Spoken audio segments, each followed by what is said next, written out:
yesterday. This was the scene yesterday at Staples Center as Lakers fans gathered to honor their fallen star. One of Kobe's biggest fans was another Laker great, Magic Johnson, who took to Twitter yesterday and said this: "My friend, a legend, husband, father, son, brother, Oscar winner, and greatest Laker of all time is gone. It's hard to accept. Kobe was the leader of our game, a mentor to both male and female players. Laker Nation, the game of basketball and our city will never be the same without Kobe. Cookie and I are praying for Vanessa, his beautiful daughters, Natalia, Bianca, and Capri, as well as his parents, Joe and Pam, and his sisters.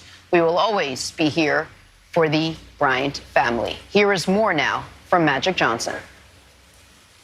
People are going to miss his smile and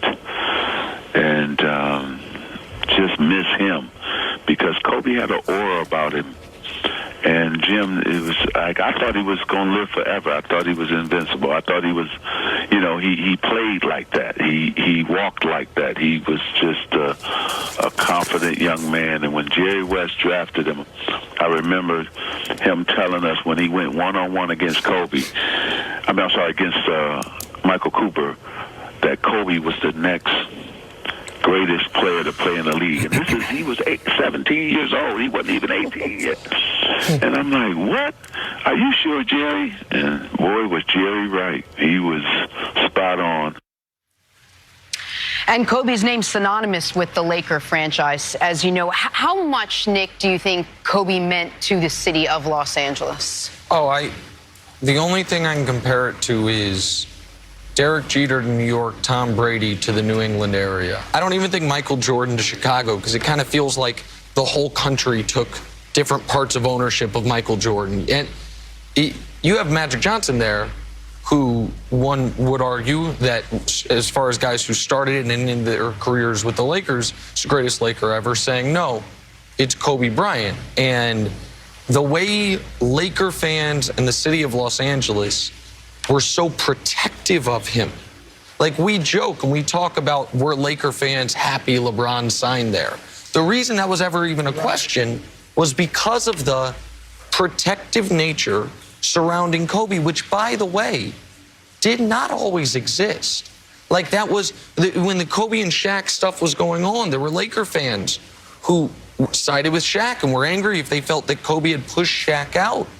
But then over the next decade, the year he averaged 35 and had the 81-point game, then a couple years later, when he wins wins a league MVP that a lot of people feel was long overdue, and they get to the finals, and then getting the back-to-back championships, including beating the hated Celtics, and then he had like 7 acts. I mean, you could say the Achilles and hitting the free throws would have been his final act, but then his actual final act on the court was a 60-point final game.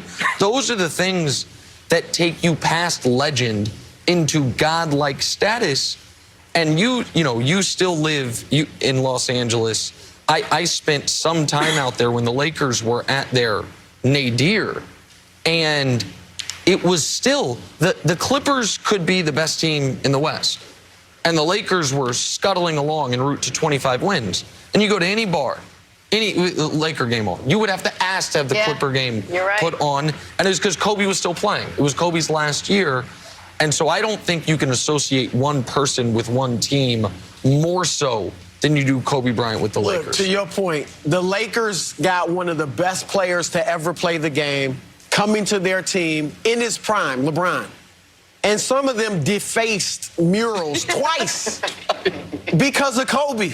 Because they felt, is he going to overtake or compete with Kobe? And I say this in a positive way. There's this cult-like following of Kobe fans, in L.A. mainly, but also throughout the country, that they're ready to fight you if you say somebody was better than Kobe, LeBron, Jordan, whoever. How did he get that? He is, look, Magic, who, like you said, many would say is the greatest Laker of all time. He says it's Kobe, and here's why a lot of people would say it's Kobe. He played 20 years with the Lakers. Magic only played 12 because of the HIV. His career was cut short.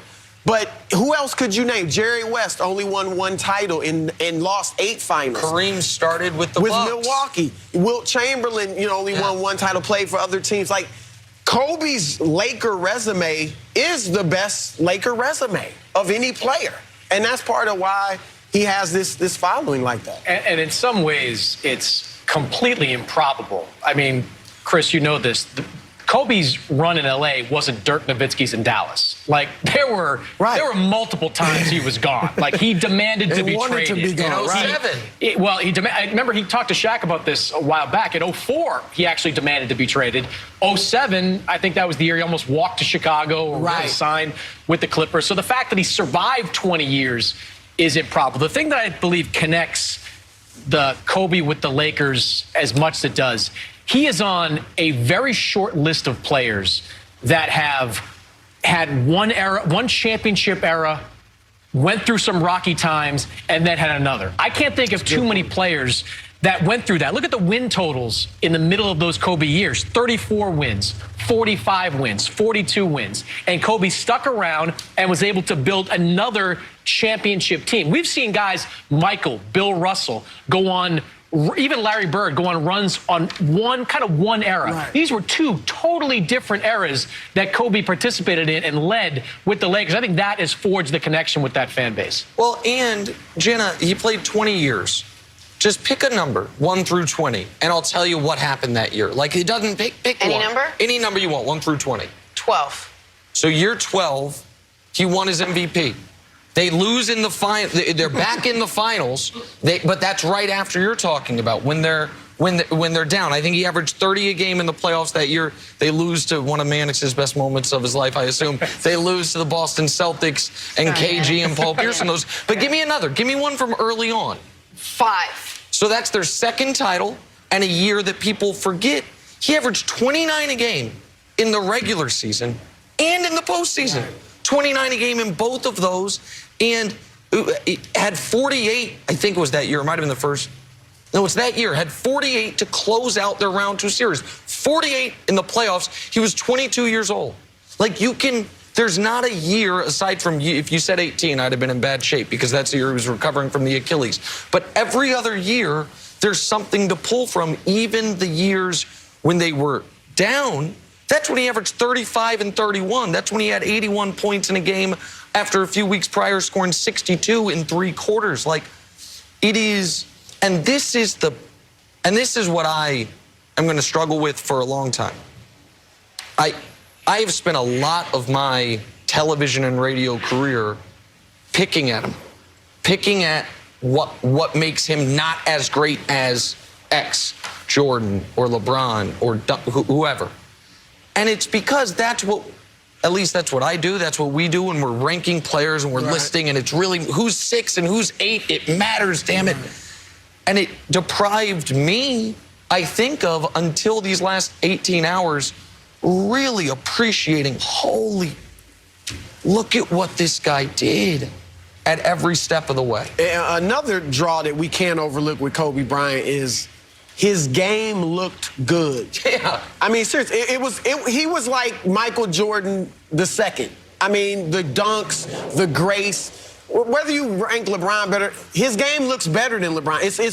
He's more graceful. He's a little bit, the way he flows through the air, and that's a big part of the draw as well, because very few players have looked as good as him when he does his thing on the court. That was a draw for Michael Jordan, and it's a draw for Kobe. The most impactful thing you said to me, Nick, one time when we were talking about LeBron was, you don't know how many years you have left with LeBron playing. Appreciate it. Appreciate the time that you have left with him, with Tom Brady. The only time that was ever said even close to anything was towards the end with Kobe, when you knew it was the end of Kobe playing, and it was this appreciate what you're going to watch, because you might not see something with this longevity, this successful ever again, and we really haven't to that degree. Well, and in Mannix, like that's the thing about sports is for Kobe, his time as a great player. He was still a great player in year 17. He was 27 a game, and he snapped his Achilles, and he only had really one more great moment, and that, of course, was as great of a moment as theirs, the 60 points in the final game. But that's what makes this extra devastating, is it did look like, oh, his greatness as a basketball player might have ended a few years ago. But what he's now going to do as either a coach of his daughter, as an advocate for women's sports. This was something lost in the headlines the last few days. He said, I think there's a few WNBA players who could play in the NBA. And Mannix, I don't know how you read it. I read that less literal and more figurative to try to inspire his daughter and others to say, there is no ceiling. Don't just say you're going to be the best women's basketball player ever. See how high you can climb that mountain.